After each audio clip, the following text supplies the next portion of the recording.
Bentornati e bentrovati a Storie. Abbiamo visto in queste puntate come la filosofia occidentale viva un momento di grande evoluzione quando, tramontato l'astro di Pitagora, Pitagora era un po' il punto di riferimento della filosofia italiana, chiamiamola così, della Magna Grecia, di Crotone, ecco, tramontato quell'astro fanno all'orizzonte, si fanno largo all'orizzonte problemi nuovi, in particolare il problema del fatto, che deriva dal fatto che le cose da un lato cambiano e da un lato rimangono uguali.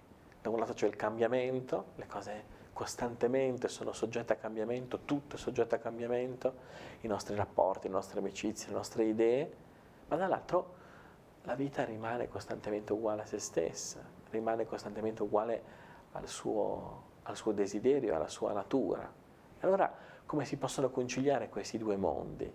Saranno due grandi filosofi a farsi artefici di risposte attorno a questo. Sarà da una parte Empedocle, un grande filosofo, e dall'altra Parmenide.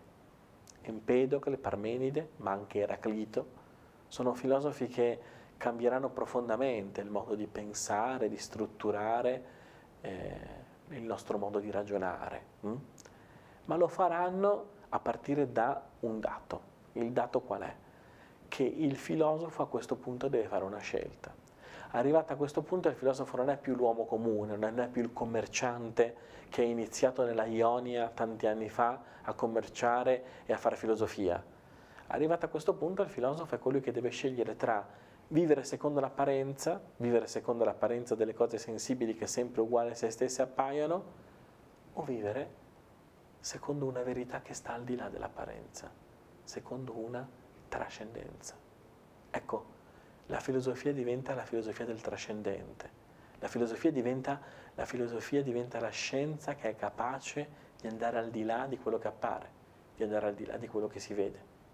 Con Eraclito, con Parmenide, si va al di là, si rompe un muro nuovo, un muro antico e nuovo, il muro dell'apparenza. Bisogna avere il coraggio di pensare diversamente da come pensano tutti, per pensare davvero. Chi vuol pensare autenticamente deve avere il coraggio di voltare le spalle a quello che dicono tutti, per provare a scoprire qualcosa con la propria vita, con la propria esperienza.